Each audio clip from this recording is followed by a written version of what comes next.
Ole tun tuma chuan Hmangchang kan soi lok anga cooker hlui to temo rei deuh to phit thei to lo tia sit te deuh rang mai phit thei si lo ho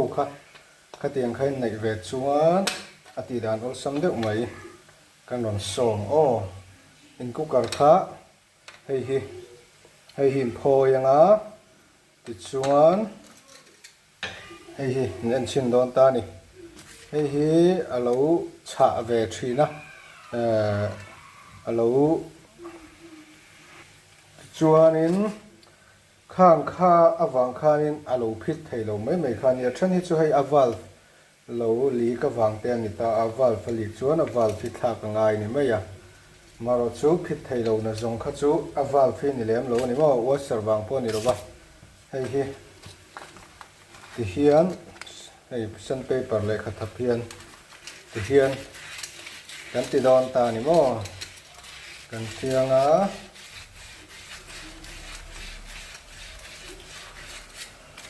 fai hanin kan ti don ta ni a phit thei lo na zong kha chu siam har sami alowa hei tiang hang ka ti dan hian kan tianga kan try chin don ni o a tha nge thalo kan ku kar hi a phit thei lowa a thar lei tu ron hi kan tia chuan man ni a ka mu fu ho mai a youtube pa hian chu kan try ve nga ka ron ti ve don ni ti hian hei a bal dum khamo no fai tu ron ni hei le ngala dum deuh na ka no fai deuh lang anga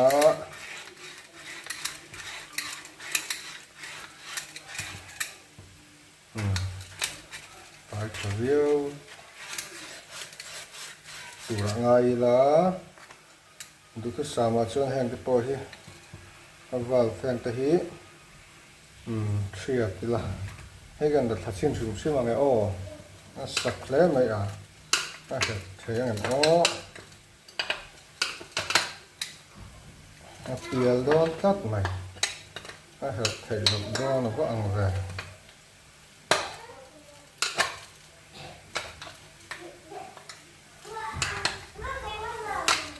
thật thầy lộ cha thấu tu ra ngay rằng lại thì problem đó khá chú anh nghĩ nghe là xuống anh ta bôi thì phải về ngay à anh bảo đúng em sống sinh bôi thì phải về trên nó chọc mấy chẳng lâu thì phải khát đâu hết cái bôi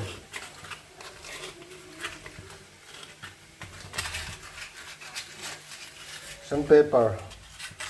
number tam ho khamo number le mo chu so number le ma tuna ka man hi zathum le som ni ania number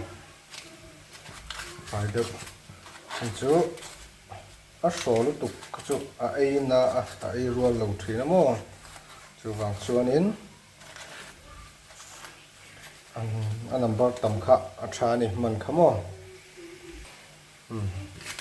nó phải thuộc ta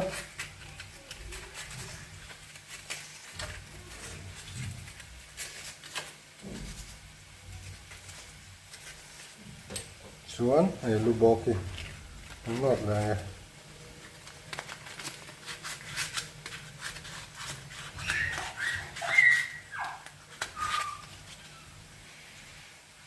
lu bò kì cần nốt là ngá rồi kan ti zo kan en sina kan chuang ngamo cooker kha a phit thei nge thei lo na tha tak em ti kha apuk na zia to e của chú nó phải trả thì hiền sự phải ngã kan vuột lại ngã chuan kan test don ni o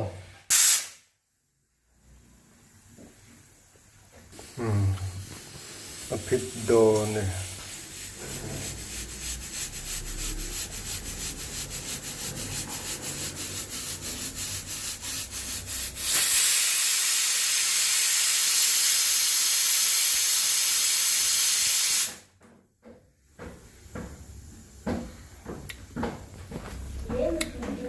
fit thật tọ khóc mấy cooker chia chú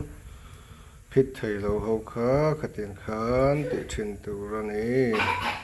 in cooker thế lâu fit thầy lâu nè xuống lâu thì phải ngá lâu thì lẹ đó nè ô khát thì giống khăn này rõ sẽ lâu trong cái bùi về ngay các bạn sẽ